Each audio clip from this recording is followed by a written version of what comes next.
अगर dialkyl benzene है, मान लो CH3 लगा हुआ, अगर इसको हम लोग H+ और एक्सेस ऑफ बेंजीन के साथ ट्रीट कर देंगे तो हमें 2 मोल टॉल्यूइन मिलेगा। एक CH3 निकल के इस पे जाके जुड़ जाएगा, 2 मोल टॉल्यूइन। इवन CH3 अगर पैरा पोजीशन पे लगा हुआ है और H+ के साथ हम लोग अगर हीट कर दिए बेंजीन एक्सेस के साथ लेकर, इसमें भी हम लोग को 2 मोल टॉल्यूइन मिल जाएगा।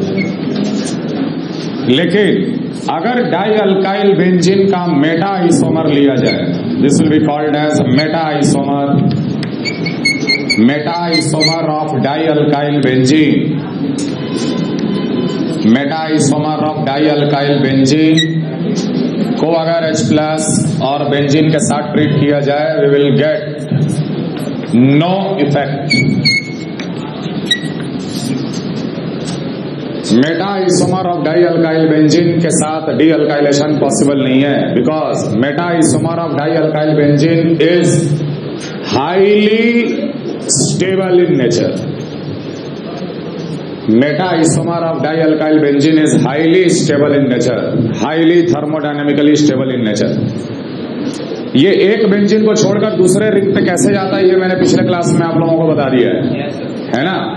तो meta isomer of dialkyl benzene में कोई फर्क नहीं पड़ता, वो मेटा आइसोमर ही रह जाता है। देखो, अगर ऑर्थो आइसोमर या पैरा आइसोमर है, ये ले लो या ऑर्थो वाला ले लो, अगर इसके सामने H+ आया तो पाई बॉन्ड ऐसे शिफ्ट होता, इप्सो अटैक। पाई बॉन्ड अगर शिफ्ट हुआ तो पाई बॉन्ड पॉजिटिव चार्ज यहां बन जाएगा, H यहां आकर जुड़ गया, CH3 यहां भी CH3। ये पॉजिटिव चार्ज रेजोनेंस करके इस कार्बन पे आएगा, पॉजिटिव चार्ज रेजोनेंस करके इस कार्बन पे आएगा, और जैसे इस कार्बन पे आएगा उसको क्या मिल जाएगा, +H। समझ में आ रहा है? दूसरा पॉसिबिलिटी ये भी हो सकता है कि बगल के कार्बन से एक मिथाइल का शिफ्ट अगर हो जाए, मिथाइल का अगर शिफ्ट अगर हम करा दें तो ये कुछ ऐसा फॉर्म बन जाएगा। मिथाइल यहां आ चुका, CH3 यहां आ चुका, और यहां पर एक H है जो हम H दिखाए हुए नहीं है, पॉजिटिव चार्ज यहां से यहां आ गया, H भी साथ में प्रेजेंट है। लेकिन इस केस में पॉजिटिव चार्ज रेजोनेंस करके इस कार्बन पे आएगा, उसके बाद फिर इस कार्बन पे चला जाएगा। कहने का मेरा ये मतलब है कि अब ये पॉजिटिव चार्ज को +H नहीं मिलेगा। यस और no? More stable intermediate, less stable intermediate. More stable intermediate हमेशा KCP देता है, पढ़े हो?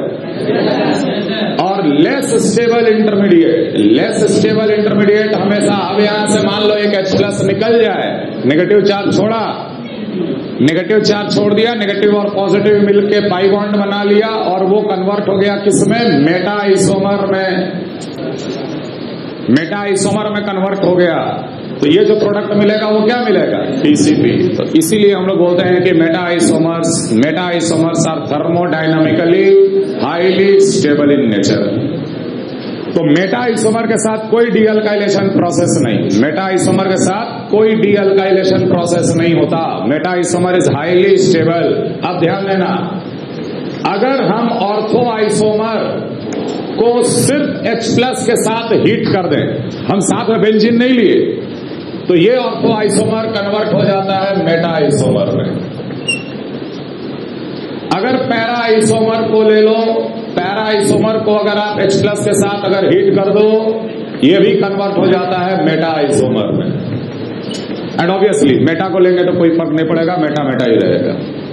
तो ये रिएक्शन और वो लास्ट वाला रिएक्शन में अंतर है। ये रिएक्शन में मैंने बेंजीन साथ में ले रखा है, तो डी अल्काइलेशन प्रोसेस। लेकिन अगर बेंजीन साथ में नहीं लिया जाएगा तो ortho converts into Meta, para converts into Meta, because meta isomer of dialkyl benzene is highly thermodynamically stable in nature. Meta isomer of dialkyl benzene is highly thermodynamically stable in nature.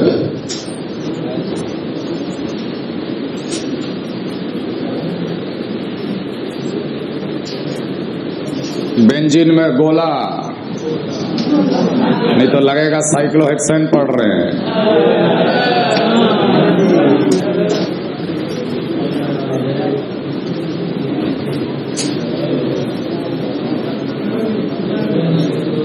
Logic clear है? ध्यान देना, अगर टॉल्वीन पे CH3Cl AlCl3 कराया जाए तो एक और CH3 जुड़ जाएगा, लेकिन एक्टिवेटर है तो और पैरा पोजीशन पे हमें दो प्रोडक्ट मिलेंगे, CH3 प्लस। मेजर माइनर बात की बात है, ऑब्वियसली मेजर कौन होगा? पैरा वाला, क्योंकि यहां पर है हिंड्रेंस, यहां पर हिंड्रेंस नहीं है, पैरा वाला मेजर प्रोडक्ट। लेकिन सेम चीज अगर ऐसे लिखा हुआ है, ध्यान रहे, CH3Cl AlCl3 और साथ में हीटिंग, हाई टेम्परेचर पे कौन सा प्रोडक्ट मेजर होता है? TCP। लो टेम्परेचर पे KCP। नो डाउट ये दोनों बने होंगे यहां पर भी, है ना।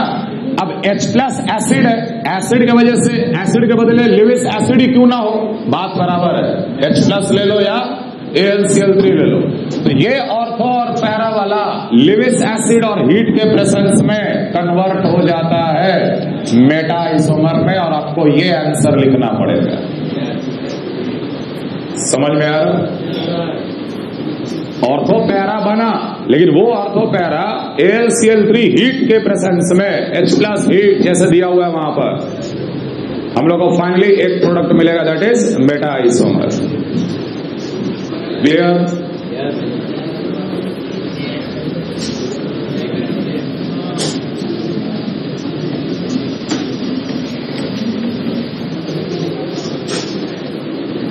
नोट्स दिखाना जरा।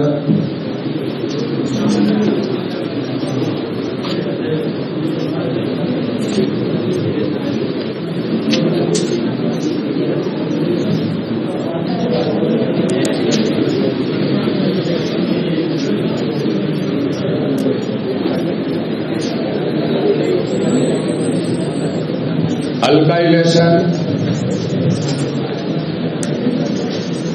थ्रू अल्कीन एंड अल्कोहल्स, ये बहुत ही सिंपल सा चीज है, ध्यान देना। अगर बेंजीन को किसी भी अल्कीन के साथ, मान लो CH3 CH double bond at CH2 alkene, but in presence of H+ लिखा रहेगा या कॉन्सेंट्रेटेड H2SO4 लिखा रहेगा, कोई बात नहीं, H+ के प्रेजेंस में ये कहलाएगा alkylation through alkyne.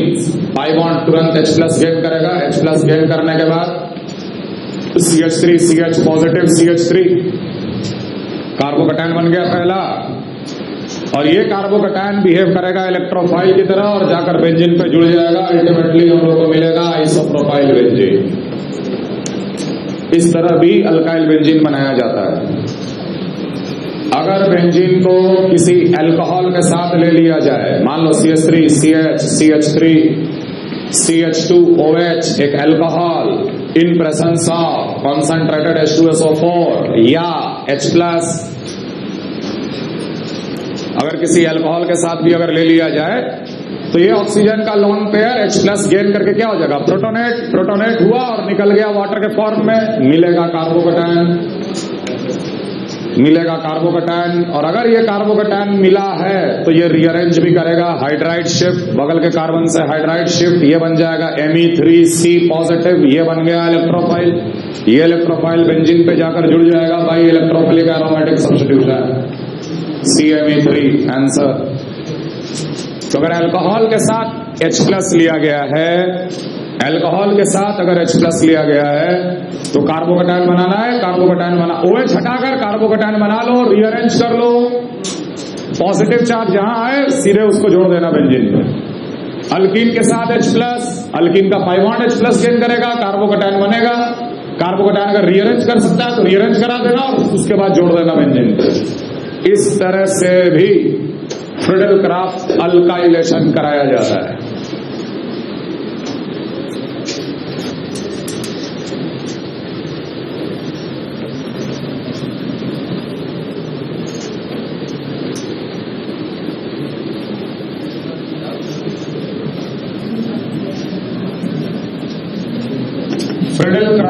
Alkylation of अनिलीन, अलग से पढ़ रहे अनिलीन का,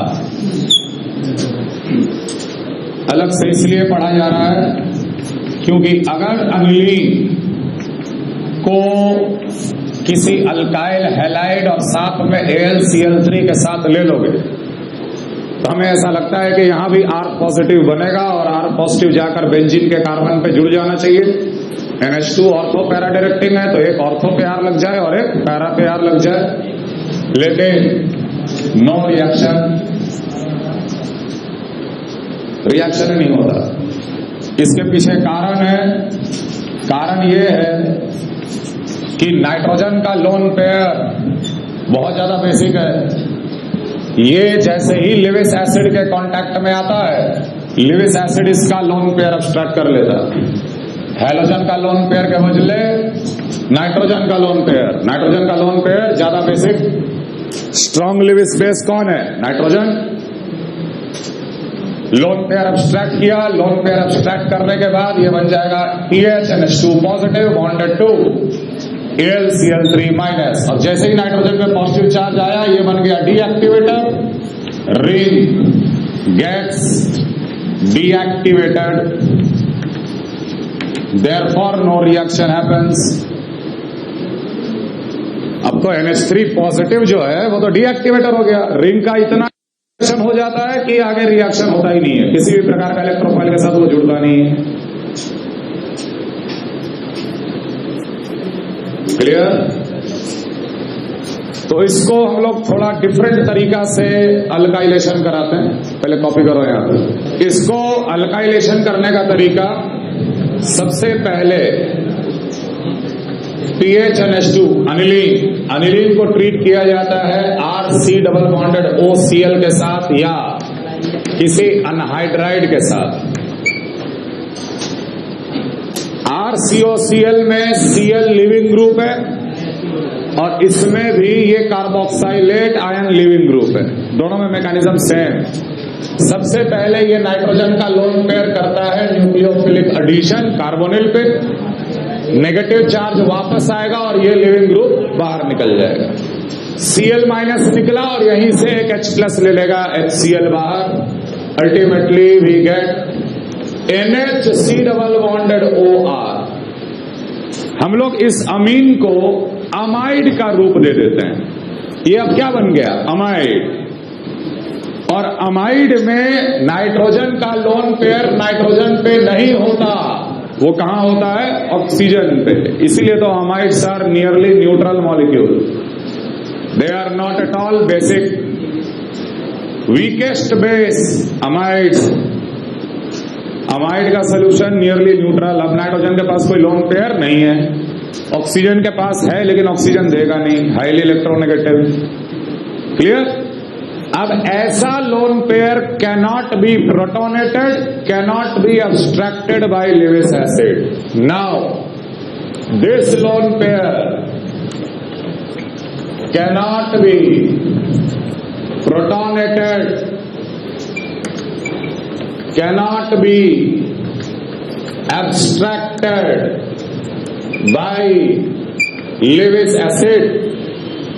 ना तो ये लोन पेयर H प्लस से प्रोटोनेट होगा और ना ही ये लोन पेयर किसी लिविस एसिड के द्वारा अब्स्ट्रैक्ट या लिया जा सकेगा। अब हम लोग सेफली इस पे R'(Cl) विथ AlCl3, अब हम लोग फ्रीडल क्राफ्ट अल्काइलेशन कराएंगे। अब ये लिविस एसिड इसका लोन पेयर नहीं ले सकता, नॉर्मल रिएक्शन होगा, R' पॉजिटिव जनरेट होगा।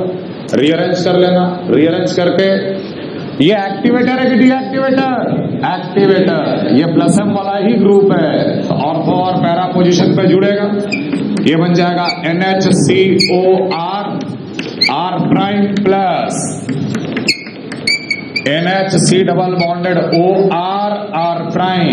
नाउ ये प्रोडक्ट को हम लोग क्या करते हैं कि वाटर के साथ हाइड्रोलिसिस कर देते हैं।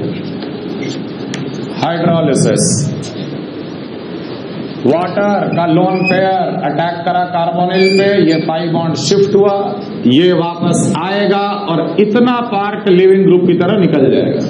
NH minus NH minus H plus यहीं से गेन कर लेगा, बन जाएगा NH2। तो ultimately aniline is recovered, aniline is recovered. Hydrolysis of amide, secondary amide का हाइड्रोलिसिस, एसिड प्लस अमीन, पढ़े हो ना बेकमैन्स रीअरेंजमेंट में हाइड्रोलिसिस कराए थे। ये भी एक तरह का सेकेंडरी अमाइड है। सेकेंडरी अमाइड ऑन हाइड्रोलिसिस अमीन और एसिड, यहां से ब्रेक कर दिए, इतना पार्ट एसिड और इतना पार्ट अमीन।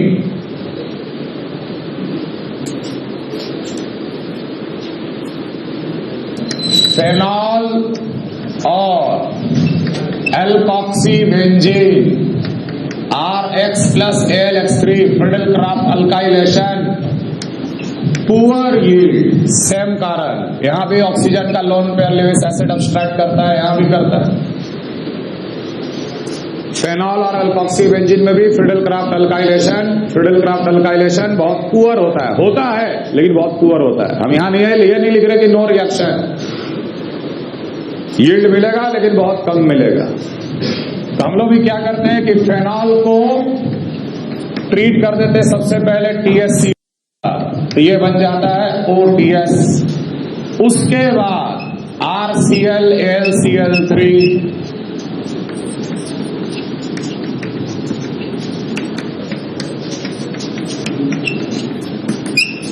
फाइनली ये प्रोडक्ट को हाइड्रोलिसिस फेनॉल वापस मिल जाता है।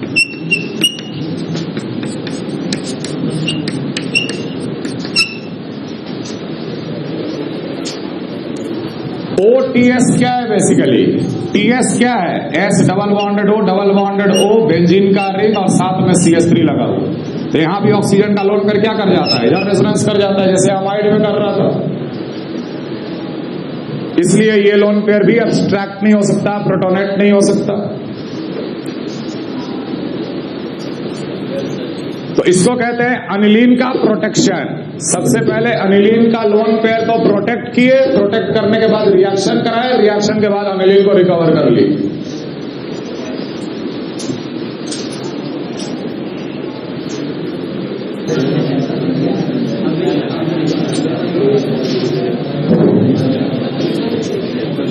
Friedel-craft alkylation of nitrobenzene.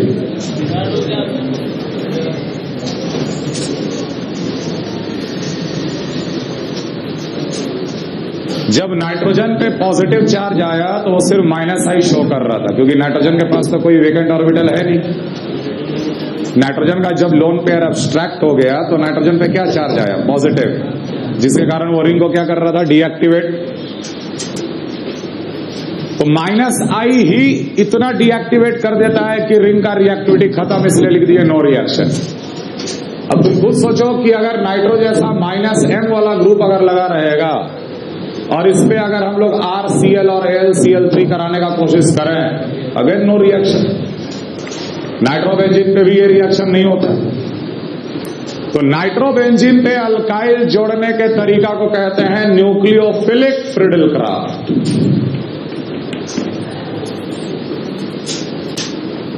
Nitrobenzene पे अल्काइल को जोड़ना nucleophilic Friedel-craft.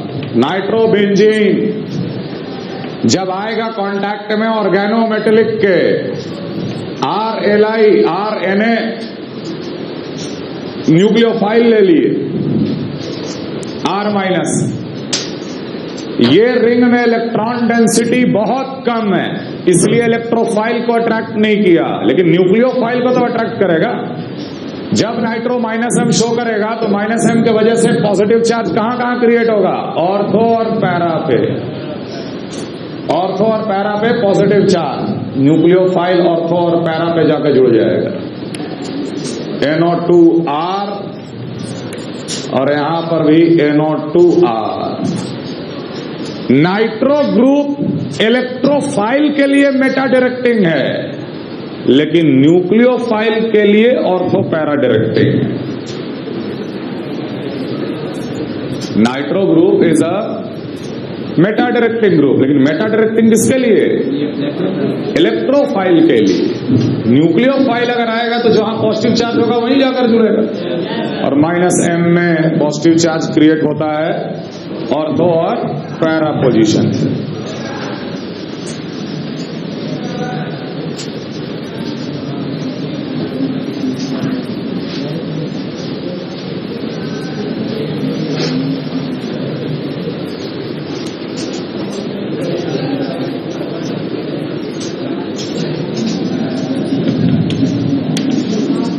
Friedel-Crafts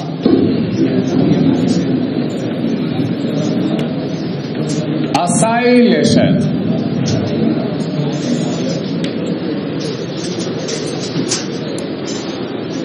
Friedel-Crafts acylation reaction. When benzene or benzenoid comes in contact with RCOCl taken along with AlCl3, AlCl3 halogen को abstract करता है। एब्स्ट्रैक्ट करने के बाद Rc पे पॉजिटिव डबल बॉन्डेड हो, Cl माइनस हट गया तो कार्बन पे क्या चार्ज आएगा? पॉजिटिव। लोन पेयर कर दिया बैक बॉन्डिंग। बैक बॉन्डिंग के बाद ये दिखेगा Rc triple bonded O with positive. इसे कहते हैं हम लोग असाइलियम ion. And acylium ion is the real attacking electrophile in the acylation reaction. जैसे वहां abstract किया था वैसे यहां पर भी हैलोजन को abstract करेगा। Acylium ion is the real attacking electrophile when benzene Rc triple bonded O positive, pi bond shift किया, कार्बन पे नेगेटिव, इस कार्बन पे अटैक करा, पाई बॉन्ड शिफ्ट हुआ। अल्टीमेटली हमें मिलेगा आरएनडियम आयन, एक H यहां पर, C डबल बॉन्डेड OR, और नेक्स्ट स्टेप में जो Cl माइनस निकला था वही Cl माइनस H प्लस लेकर रिंग को फिर से कर देगा एरोमेटिक। सो व्हेन बेंजीन और benzenoid is treated with RCOCl, आपको कुछ नहीं करना है, सीधे Cl हटा, कार्बन पे पॉजिटिव चार्ज मान और पॉजिटिव चार्ज वाले कार्बन को सीधे बेंजीन पे जोड़ दे। इस रिएक्शन को बोलेंगे फ्रीडल-क्राफ्ट असाइलेशन।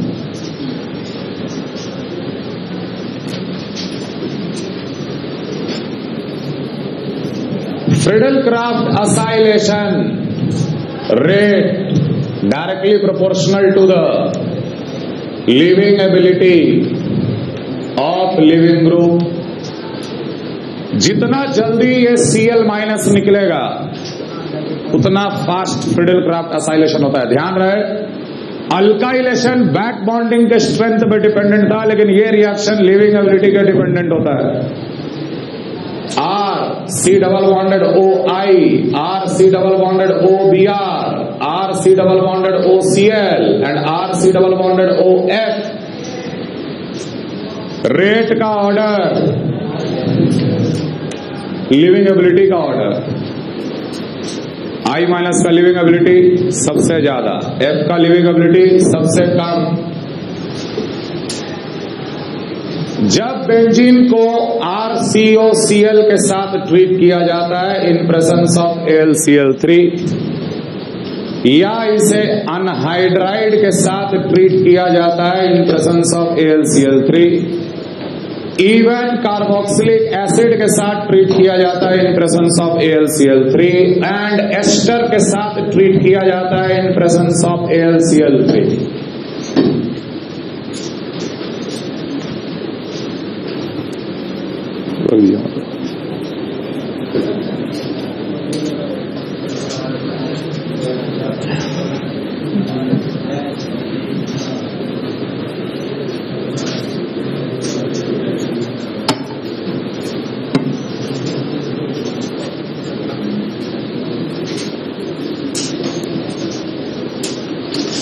इन सब प्रोसेस में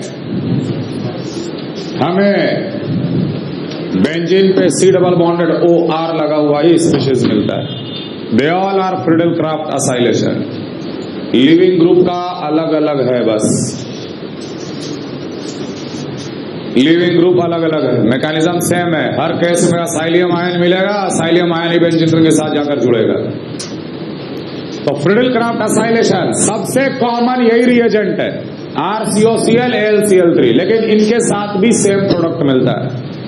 rate 1, rate 2, rate 3, rate 4। Rate is dependent on leaving ability. अब आपको यही चेक करना है कि लिविंग एबिलिटी Cl माइनस का OC double bonded OR,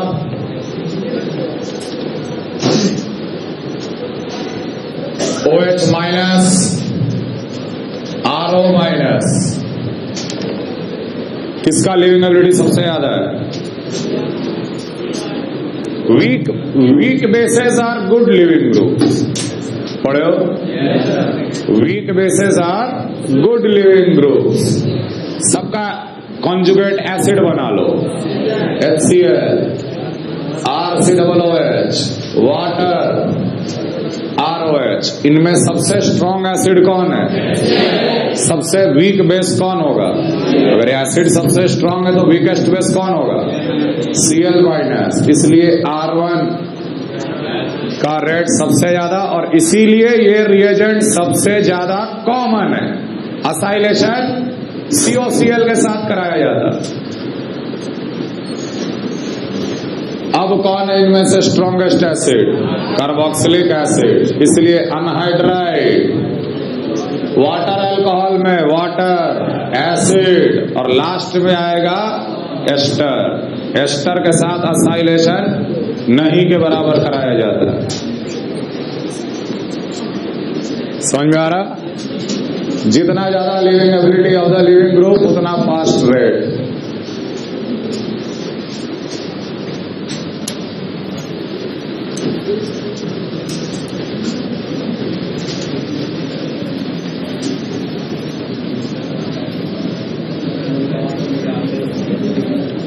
intramolecular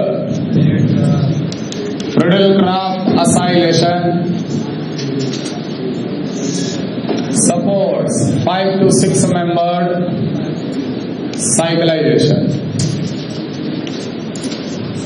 जैसे मान लो बेंजीन पे 1, 2, 3, 4, 5, 6 ऐसे स्पीशीज को हमने AlCl3 के साथ ट्रीट कर दिए। साइक्लाइजेशन हमेशा कहां से होता है? ऑर्थोपोजिशन से। सीधा Cl हटाएंगे, पॉजिटिव चार्ज बनाएंगे, पॉजिटिव को लाकर ऑर्थो पे जोड़ेंगे। कितना मेंबर का रे? 1, 2, 3, 4, 5 5 मेंबर या 6 मेंबर का फाइनल आंसर।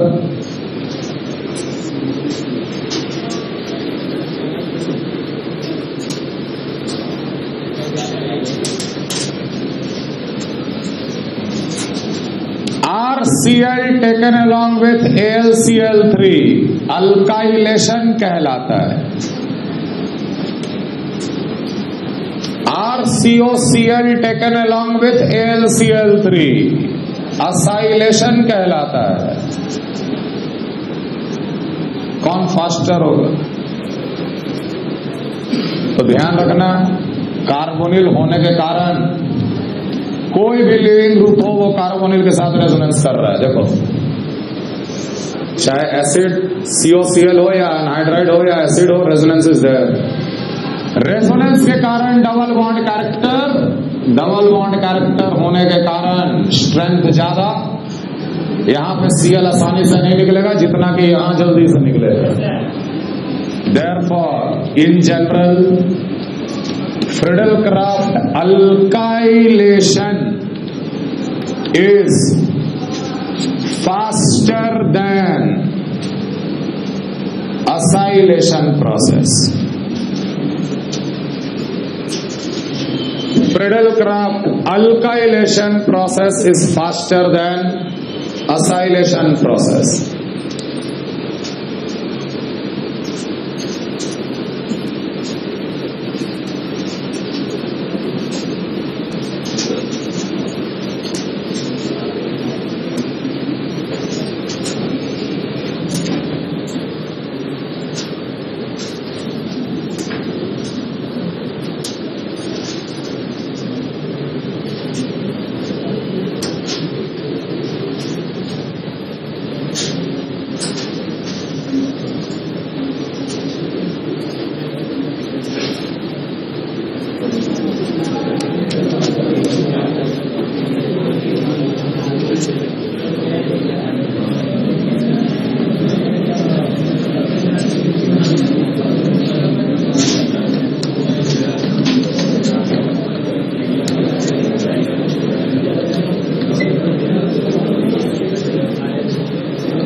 AlCl3 कार्बोकैटायन बनाओ, रीअरेंज करो, उसके बाद जोड़ो, है ना। तो यहाँ कार्बोकैटायन बनेगा, हाइड्राइड का शिफ्ट कराएंगे और ये कार्बन जाकर जुड़ जाएगा, अल्टीमेटली CH3CH3 आइसोप्रोपाइल बेंजीन, इसी को क्यूमीन कहते हैं। ZnCl2 हुआ, कोई कार्बोकैटायन नहीं बनेगा, सीधे इस कार्बन को ले जाके जोड़ देना बेंजीन के साथ, ये मिल जाएगा प्रोपाइल बेंजीन। ये मिला आइसोप्रोपाइल, यहां मिला प्रोपाइल। अगला 2 मोल बेंजीन 1 मोल CH2Cl2 के साथ, AlCl3 एक Cl हटाएगा, CH2 positive bonded to Cl, ये बना, 1 मोल बेंजीन पे जुड़ गया, ये बन गया CH2Cl। अभी भी 1 मोल बेंजीन बाकी है, अब ये बन गया अल्काइल हैलाइड, ये बन गया अल्काइल हैलाइड दूसरे मॉलिक्यूल बेंजीन के लिए। यहां से Cl हटा, कार्बोकैटायन बनाए और उसको ले जाकर जोड़ दिए। तो ultimately answer will be PH CH2PH। Clear? वही अगर यहां पे CHCl3 लिखते, 3 बेंजीन 1 कार्बन के साथ जोड़ देते। क्लियर है? आगे F को हटा के जोड़े कि Cl को हटा के जोड़े, यही सवाल है। Cl किसका रेट ज्यादा होता है? Rf greater than RCl greater than RBr greater than Ri। अगले में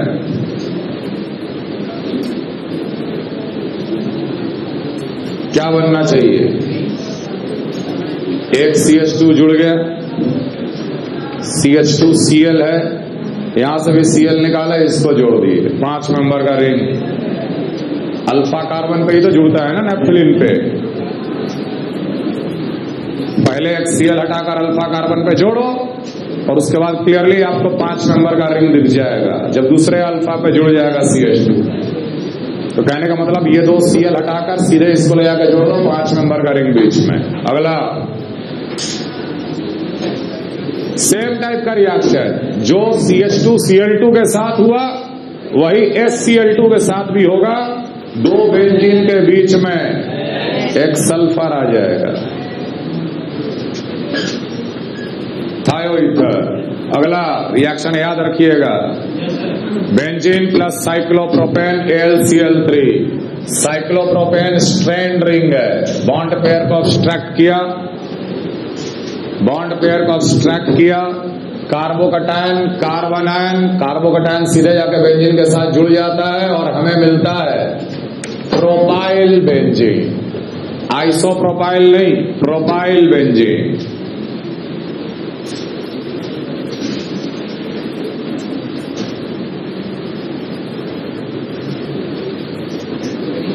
पाई बॉन्ड H+ गेन करेगा, कार्बोकैटायन बनाएंगे, कार्बोकैटायन यहां बनाएंगे और इसको ले जाके ऑर्थो में जोड़ेंगे इंट्रामोलिकुलर। कितना मेंबर का रिंग मिल रहा है? 1 2 3 4 5 मेंबर का रिंग और एक मिथाइल ऐसे रह जाएगा। तुम बोलोगे कि सर कार्बोकैटायन यहां बना लो तो 6 मेंबर का रिंग मिल जाएगा। तो जबरदस्ती कार्बोकैटायन नहीं बनाना है, ना तो जबरदस्ती कार्बोकैटायन बनाना है और ना ही जबरदस्ती रीअरेंज करना है। क्लियर? 5 मेंबर का रिंग। अगला OH हटाए, कार्बोकैटायन बना, सीधे ले जाके जोड़े, कितना मेंबर का रिंग? 6 मेंबर का ring. No rearrangement and 6 member ring. लेकिन अगले में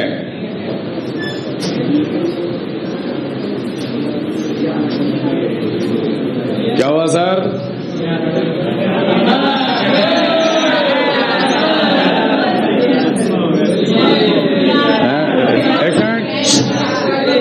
शांत रहो।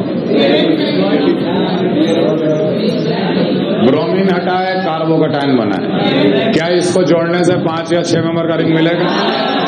नहीं। इसलिए यहां से एक हाइड्राइड शिफ्ट। ध्यान दो, अगर 5 या 6 मेंबर का रिंग मिल सकता है तब तो वो अटैक पहले हो जाता है रीअरेंजमेंट का, ये अटैक पहले हो जाएगा रीअरेंजमेंट का, इसलिए 6 मेंबर का ही रिंग बना है, रीअरेंज करके 5 मेंबर का रिंग नहीं बना है यहां पर। लेकिन ये अटैक करने का कोशिश कर रहा है लेकिन रिंग नहीं बन पा रहा है, तब कार्बोकैटायन को समय मिल जाएगा रीअरेंज करने का। समझ में आ रहा कैसे सोचना है? एक हाइड्राइड का शिफ्ट किए, कार्बोकैटायन यहां लाएंगे, इसको ले जाकर जोड़ेंगे, 6 मेंबर का रिंग, 6 मेंबर का रिंग, और यहां एक मिथाइल रह गया। Next COCl2। तो COCl2 का क्या स्ट्रक्चर है? C double bonded OCl Cl। तो सबसे पहले तो एक Cl हटेगा, कार्बन को जोड़ देंगे, तो बेंजीन COCl। अब ये बन गया RCOCl, दूसरा मॉलिक्यूल बेंजीन के लिए। तो यहां का भी Cl हटा के इसको भी बेंजीन के साथ जोड़ देंगे, फाइनल आंसर। समझ में आया? जैसे यहां कर रहे थे, ये अल्काइलेशन था, ये असाइलेशन है। अगले में A क्या होगा? अल्काइल हैलाइड भी है और असाइल हैलाइड भी है। ए क्या बनाएंगे? अल्काइलेशन की acylation, alkylation. Friedel Craft alkylation is faster, Cl हटा के जोड़ दो। लेकिन ये भी ध्यान रखना कि इसमें इंट्रामोलिकुलर प्रोडक्ट अगर बनेगा तो साइक्लिक रिंग हमें 5 या 6 मेंबर का मिलने वाला है। ये क्लियर दिख रहा है कि अगर ये जाकर जुड़ता है, उसके बाद ये हटाकर उसको उल्टा जोड़ते हैं ऑर्थो पे, रिंग बनेगा। कहीं भी कोई रीअरेंजमेंट नहीं करना है, सीधे ये कार्बन को यहां जोड़ दिए, 1 2 3 C डबल बॉन्डेड OCl, और उसके बाद इंट्रामोलिकुलर फ्रीडेलक्राफ्ट असाइलेशन, Cl को हटा, पॉजिटिव, इसको ले जाकर यहां जोड़ दो, अल्टीमेटली फाइनल आंसर। अगला सवाल जो है वो इसी टाइप का है, ये वाला टाइप का सवाल। ये फ्रीडेलक्राफ्ट अल्काइलेशन था, वो फ्रीडेलक्राफ्ट असाइलेशन है। फाइनल आंसर यहां क्या बन जाएगा?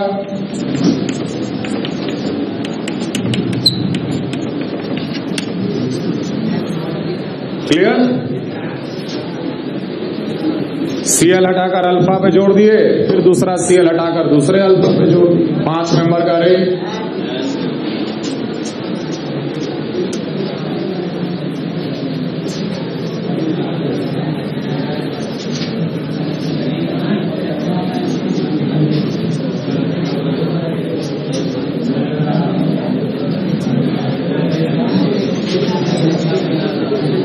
एक लाइन नोट कर लो, Friedel Craft acylation is a mono substitution process. Friedel Craft acylation is a mono substitution process. Friedel Craft acylation is a mono substitution process. Alkylation में क्या बोले थे? Poly substitution process. जैसे एक मिथाइल लगा, मिथाइल लगते ही रिंग और ज्यादा एक्टिवेटेड हो गया तो दूसरा मिथाइल भी लग जाता है, तीसरा भी लग जाता है कि नहीं? लेकिन असाइलेशन जो रिएक्शन है वो मोनो सब्स्टिट्यूशन प्रोसेस है। उसके पीछे भी कारण है कि अगर बेंजीन को RCOCl और AlCl3 के साथ ट्रीट कर दोगे तो बेंजीन के रिंग पे क्या लग जाएगा? C डबल बॉन्डेड OR, और C double bonded OR group क्या है? -M वाला ग्रुप है। -M मतलब कि रिंग को डीएक्टिवेट कर दिया, रिंग को डीएक्टिवेट कर दिया तो दूसरा COCl नहीं लगेगा। समझ में आ रहा है? It is a mono substitution process. अब देखो एक टाइप का सवाल जो फ्रेम होता है,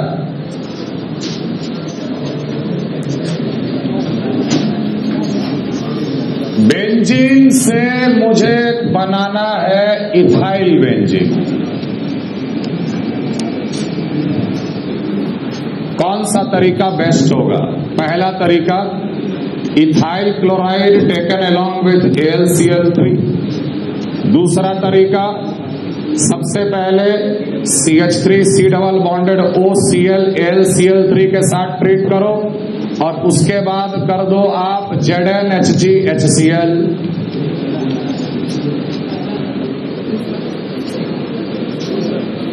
तो देखते हैं कि दोनों में क्या होना चाहिए।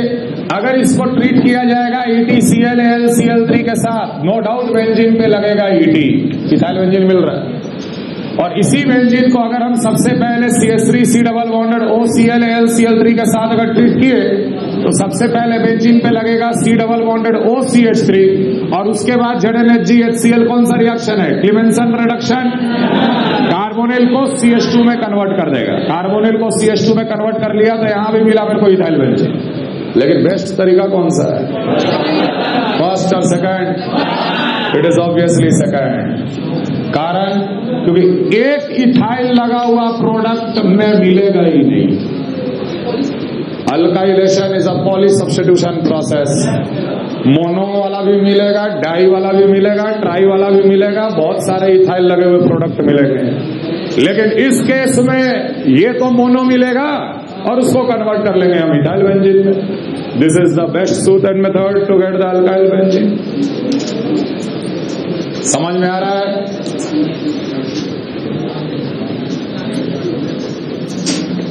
गैटरमैन्स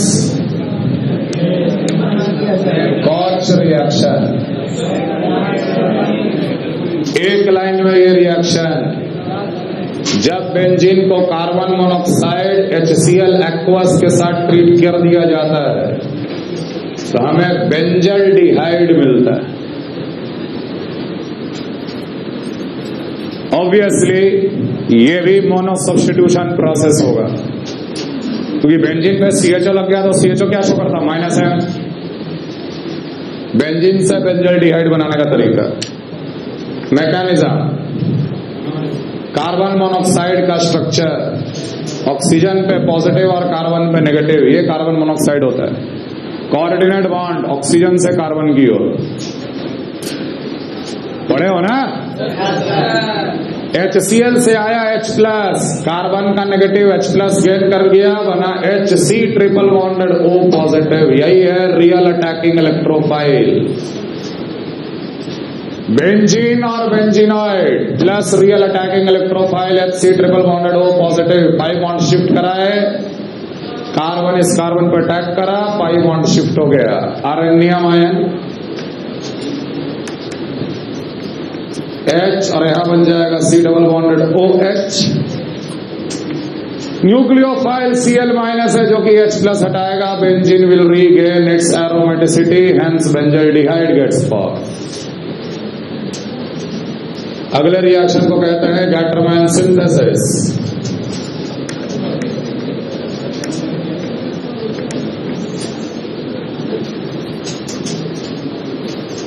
कार्बन मोनोक्साइड के बदले ले लिया जाता है HCl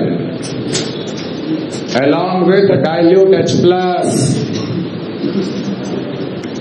we get benzaldehyde। Same reactant same product, बस रिएजेंट अलग अलग। रिएक्शन का मैकेनिज्म भी बिल्कुल सिंपल है। HC triple bonded N, nitrogen के पास लोन पेयर, साथ में लिए H+, तो नाइट्रोजन का लोन पेयर H+ गेन करके बन गया HC double triple bonded NH, nitrogen का आया positive. Real attacking electrophile benzene plus HC triple bonded NH+, pi bond shift किए, कार्बन पर अटैक, पाई बॉन्ड इधर भी शिफ्ट किया, आरएनएम आयन। यहां क्या मिलेगा? CH double bonded NH, nucleophile Cl-, dilute HCl मान ले, H+ हटाएगा, हमें मिलेगा इमीनोबेंजीन CH डबल बॉन्डेड NH। और डाइल्यूट H+ अगर है मतलब कि H3O+ है और इमीन का हाइड्रोलिसिस पढ़ाए, साइनाइड का हाइड्रोलिसिस, इमीन का हाइड्रोलिसिस। इमीन में क्या शॉर्टकट था? बस बॉन्ड तोड़ के डबल बॉन्डेड O दे दो, we get benzaldehyde.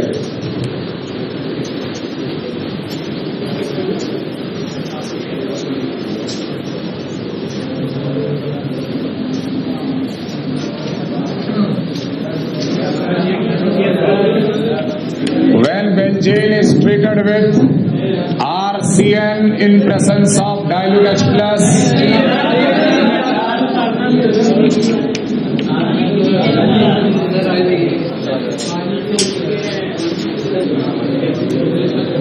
Same mechanism है यहां पर भी, RC triple bonded N plus H plus, यह भी बन जाता है RC triple bonded NH positive, benzene और बेंजीनॉइड,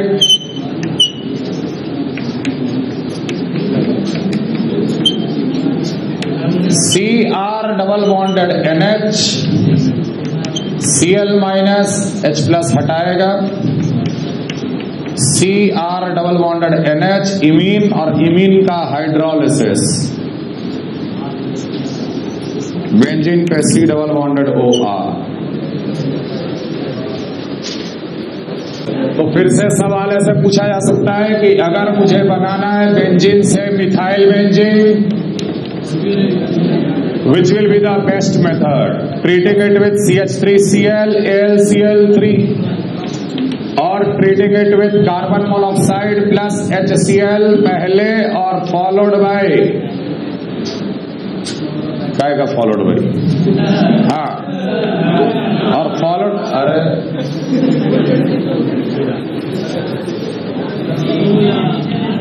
तुम लोग को ये सब सिखाया कौन है ऐसा करना?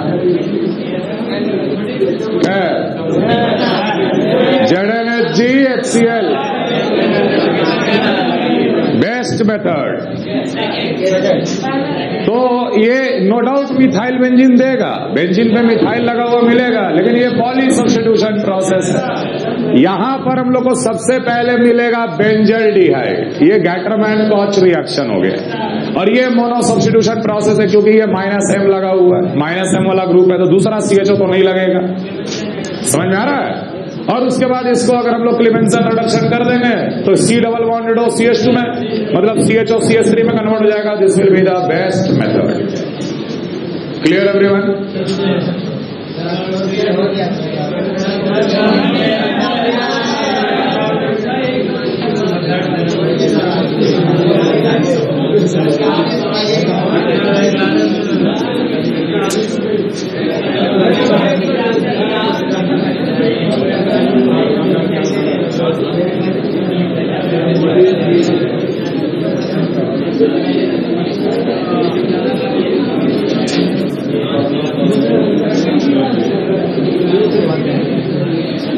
ये तीनों चारों रिएक्शन समझ में आया? जो अभी हम लोग डिस्कस कर रहे हैं एरोमेटिक टॉपिक का, बहुत ही important, Friedel Craft alkylation, Friedel Craft acylation, best way of preparing, है ना, alkyl benzene, dialkyl benzene, meta isomer, ये सब इंपॉर्टेंट पार्ट है। Clear?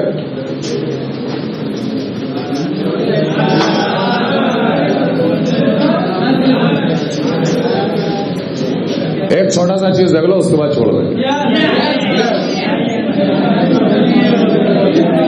Oxidation of alkyl benzene, इसमें कोई मैकेनिज्म नहीं है। ऑक्सीडेशन प्रोसेस, विगरस ऑक्सीडेशन, सीधे आपको रिजल्ट याद रखना है। Oxidation of alkyl benzene, benzene के कार्बन से जुड़ा पहला कार्बन, इसको कौन सा कार्बन कहते हैं? Benzylic carbon.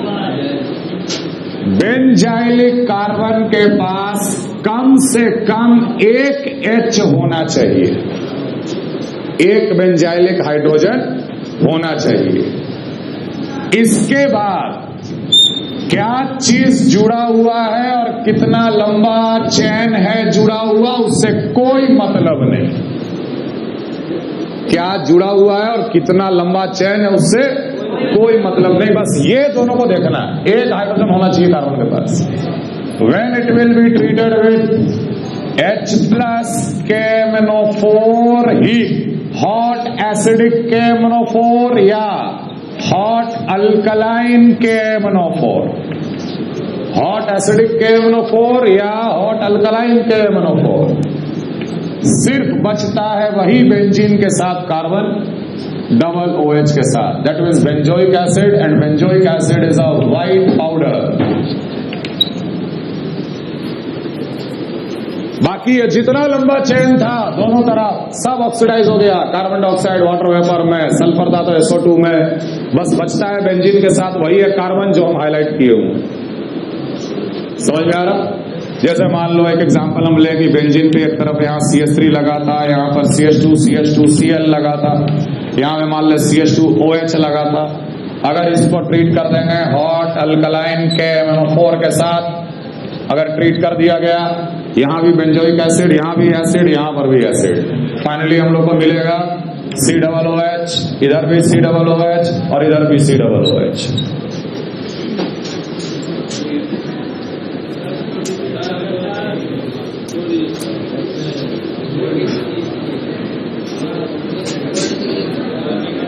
ये समझ में आया? अगर बेंजीन से जुड़ा कार्बन के पास कोई हाइड्रोजन नहीं है, अगर कोई भी हाइड्रोजन अगर बेंजीन से जुड़ा कार्बन के पास नहीं है, और तब अगर इसे ट्रीट कर दिया गया है OH- KMnO4 heat, hot acidic या हॉट अल्कलाइन KMnO4, उस केस में ध्यान देना ये रिंग ऑक्सीडाइज हो जाता है इस कार्बन को छोड़कर। ये कार्बन को हम हाईलाइट किए हुए, ध्यान दो, ये बनेगा CMe, और ये जो कार्बन को मैंने जो हाईलाइट किया हुआ है वो बन जाएगा COOH। ये कार्बन बेंजीन का एकमात्र कार्बन ये वाला, और पूरा रिंग ऑक्सीडाइज हो जाता है। ये प्रोडक्ट बचता है। समझ में आया डिफरेंस दोनों में? क्लियर है? शांति से बैठा रहो। Naphthalene when treated with H+ KMnO4 heat, एक रिंग का इतना पार्ट ऑक्सीडाइज हो जाता है। ये कार्बन बच जाएगा, ये कार्बन बच जाएगा, ultimately we get phthalic acid.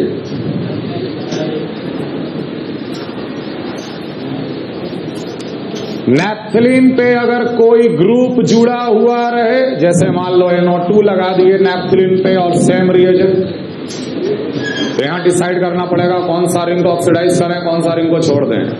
What is oxidation? Loss of electron. जिस रिंग के पास इलेक्ट्रॉन डेंसिटी ज्यादा है उसी को लॉस करने का टेंडेंसी भी ज्यादा होगा।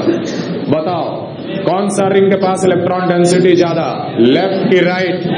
लेफ्ट, क्योंकि यहाँ -m लग रहा है, यहाँ इलेक्ट्रॉन डेंसिटी कम, यहाँ इलेक्ट्रॉन डेंसिटी ज्यादा। इलेक्ट्रॉन डेंसिटी वाला रिंग ज्यादा टेंडेंसी टू लूज, देयरफॉर इतना हम लोग ऑक्सीडाइज कर देंगे।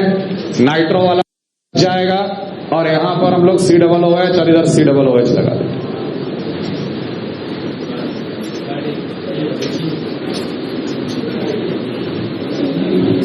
क्लियर?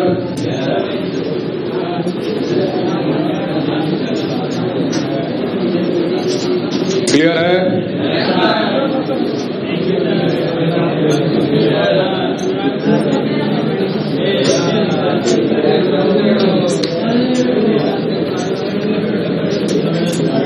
एक और रिएजेंट है vanadium pentoxide, oxidation by vanadium pentoxide. Vanadium pentoxide एक स्ट्रॉन्ग ऑक्सीडाइजिंग एजेंट है प्लस स्ट्रॉन्ग डिहाइड्रेटिंग एजेंट भी है। ये इवन बेंजीन रिंग को ऑक्सीडाइज कर देता है। V2O5 हीट, और बेंजीन को देखो कैसे ऑक्सीडाइज कर रहे, इतना पार्ट ऑक्सीडाइज करेंगे, इतना पार्ट बच जाएगा। क्या बचा? HC double bonded CH, COOH, COOH, ये 4 कार्बन बच गया यहाँ वाला पार्ट, और इतना ऑक्सीडाइज हुआ। लेकिन ये स्ट्रॉन्ग डिहाइड्रेटिंग एजेंट भी है, तो यहां से H और OH भी हटा देता है और अल्टीमेटली हमें मिलता है maleic anhydride. Maleic anhydride benzene on treatment with V2O5 heat, maleic anhydride. Similarly अगर नैप्थलीन रहा, V2O5 हीट, इतना पार्ट हटाए, पहले तो बनेगा थैलिक एसिड, लेकिन थैलिक एसिड में से एक वाटर मॉलिक्यूल निकाल दो, फैलिक अनहाइड्राइड।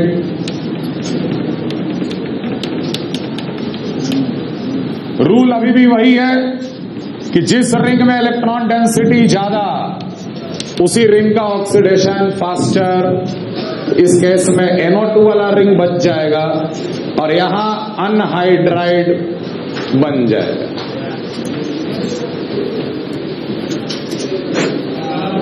चलो वेलकम।